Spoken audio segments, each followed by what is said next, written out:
Hello बच्चों। तो चलिए हम अपना क्वेश्चन डिस्कस करते हैं। यहाँ पे गिवन है integration dx divided by a square minus B square cos square x where a is greater than b। अब यहाँ पे हमारा की कॉन्सेप्ट है, मान लीजिए हमारे पास फंक्शन है F x plus constant c.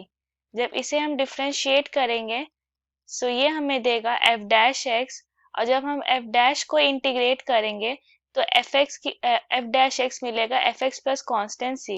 On differentiation constant हमारा 0 हो जाता है। सो हम कह सकते हैं कि integration is the reverse process of differentiation. अब हम सपोज करते हैं I is equal to integration dx divided by A square minus B square cos square x.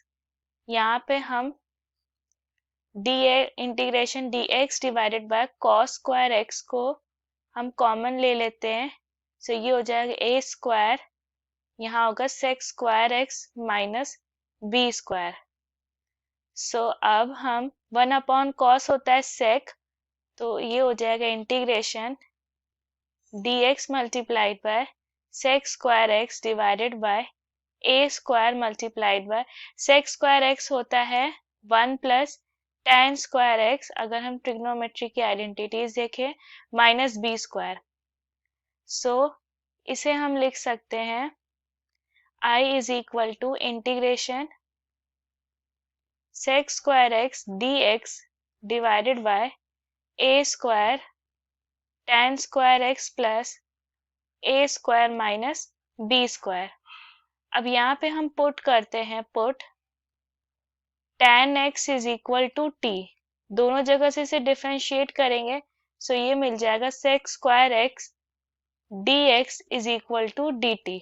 सो हमारी इतनी वैल्यू ये dt के बराबर हो जाएगी और ये हमारा t स्क्वायर। सो यहाँ पे I हो जाएगा integration dt divided by a square multiplied by t square plus a square minus b square.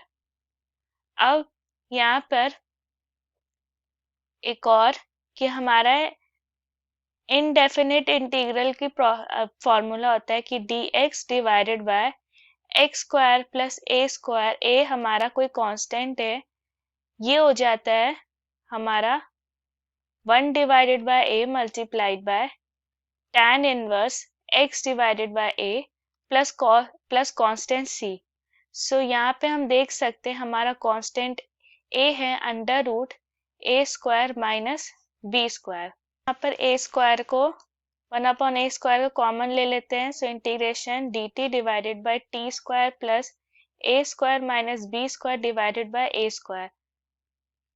Okay, so हम कह सकते हैं कि थोड़ा चेंज हो जाएगा, हमारा कांस्टेंट a हो जाएगा a square minus B square under root A square minus B square divided by A square.